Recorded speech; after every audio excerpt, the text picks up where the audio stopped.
Samurai Legends, Book 0, Episode 1, Izanagi and Izanami.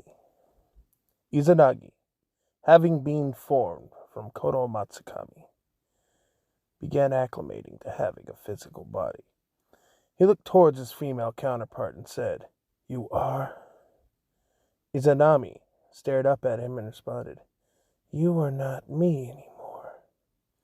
Izanagi looked down and exclaimed, "We, us, you." The concept of company brought joyous cries upon their lips.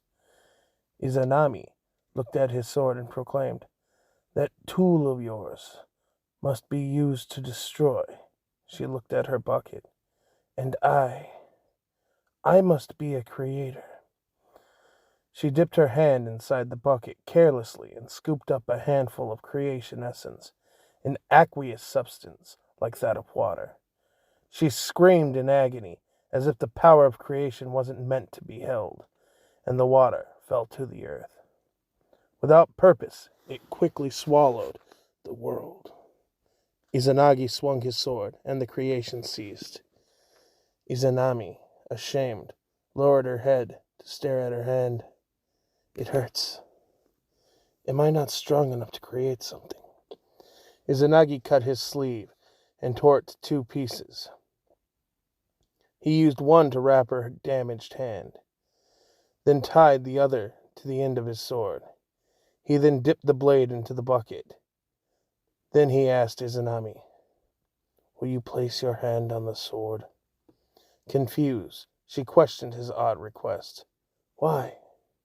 I'll just ruin the world if I attempt creation again," she said while shaking her head.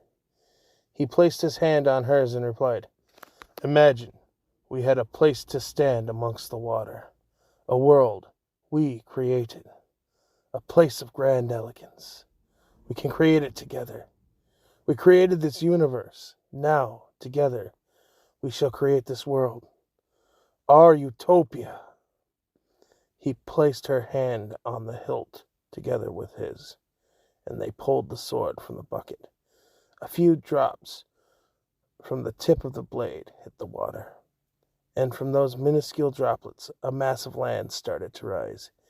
Izanagi and Izanami descended there gracefully from the sky, their feet planted firmly on the ground they had just formed, and a smile crept upon Izanagi's face.